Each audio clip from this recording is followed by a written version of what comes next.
Hi dear, ഞാൻ ഇന്ന് വന്നിരിക്കുന്നത് നമ്മളൊരു പ്രൊഡക്റ്റ് വാങ്ങിച്ചിട്ടുണ്ട്. അതിൽ പറയുന്നത് ഒരു ഇരുമ്പ് വരെ അത് ഒട്ടിച്ചാൽ നിൽക്കുന്ന കേട്ടോ. നമ്മൾ ഞാൻ ടെസ്റ്റ് നടത്താൻ പോവാണേ. ഇതിങ്ങനെ തുറക്കാൻ പറ്റും കേട്ടോ. ഇതുണ്ടോ, ഒട്ടുന്നുണ്ട്. നല്ല വശം ഡബിൾ ടൈപ്പ് പോലെ തന്നെ. ഇതിൻ്റെ മണ്ടയിലൊരു പ്ലാസ്റ്റിക് കോട്ടിങ് ഉണ്ട്. ഇവിടെ പശയാണേ. നമുക്കിത് കുറച്ചെടുത്ത് ഒട്ടിച്ച് നോക്കാം.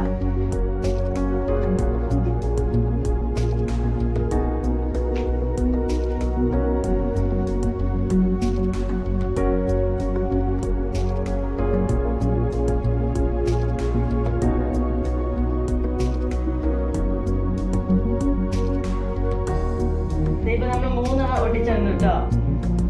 ഇതിന്റെ മണ്ടേന്റെ ഔട്ടർ ലെയർ നമുക്ക് കുറച്ച് കളയാവേ. ഇതുണ്ടോ, ഇതുപോലെ കേട്ടോ അതിന്റെ ഔട്ടർ കവർ എന്ന് പറയുന്നത്. നമുക്കിപ്പോ 3 സൈസിലുള്ളത്, 3 വെയിറ്റിലുള്ള പാത്രങ്ങളായിട്ട് നമ്മൾ എടുത്തിരിക്കുന്നത്. നമുക്കിതൊന്ന് ഒട്ടിച്ച് നോക്കാം.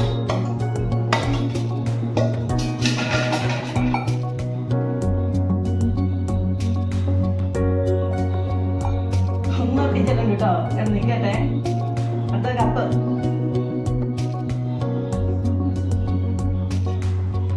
ഇതും കൂടെ നമുക്ക് ഒട്ടിച്ച് നോക്കാം.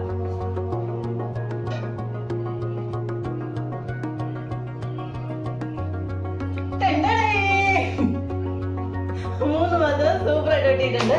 നമുക്ക് ഇനി വരുമോ നോക്കാം.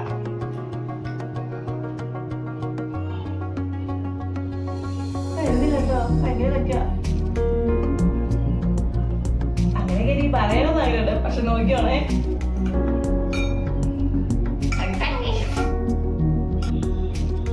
കേട്ടാ, അതപ്പോ ഫേക്കാണ്. പ്രൊഡക്റ്റ് നല്ലതാണെന്നല്ല, പ്രൊഡക്റ്റ് നല്ലതാണ്. ഇത്രയും കട്ടിയുള്ള സാധനങ്ങളൊന്നും നിൽക്കുകയല്ല. നമുക്ക് അത്യാവശ്യം കാണുന്ന ബലൂണ് കാണിക്കാവേ. അങ്ങനെ എക്സൈ ബോയ് എന്ന് പറഞ്ഞ ബലൂണാണ്. അതിനാണിപ്പോ ഒത്തിപ്പിച്ചിട്ട് പറയുന്ന ആളെ അതൊന്നും ഇത് ഉപയോഗിക്കാൻ കൊള്ളാട്ടോ. നമ്മൾ ഈ ഡബിൾ സൈഡ് ടേപ്പില്ലേ, അതിന് പകരമായിട്ട് ഉപയോഗിക്കാം. അതിനേക്കാളും കുറച്ചുകൂടെ ഗുണമേന്മയുണ്ട് ഇതിന്. കുറച്ചുകൂടെ നമുക്ക് പശ കൂടുതലുണ്ട്.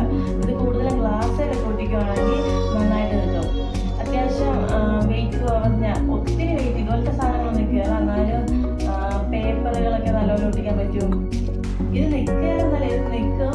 പക്ഷെ ലാസ്റ്റ് ചെയ്തില്ല, കുറച്ച് നേരമൊക്കെ നിൽക്കും. നമുക്കൊന്ന് പറിച്ചെടുത്തേക്കാം.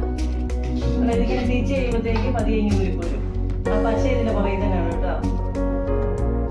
പിന്നെ ഇതിപ്പോ ഞാൻ തിരിച്ചെടുത്ത് കാണിച്ചത് എന്തിനാന്ന് വെച്ച് കഴിഞ്ഞാൽ, ഇത് കണ്ടോ, ഭിത്തിയിലെ പെയിന്റ് ഇളകി പോരും ഇതിന്റെ കൂടെ തന്നെ.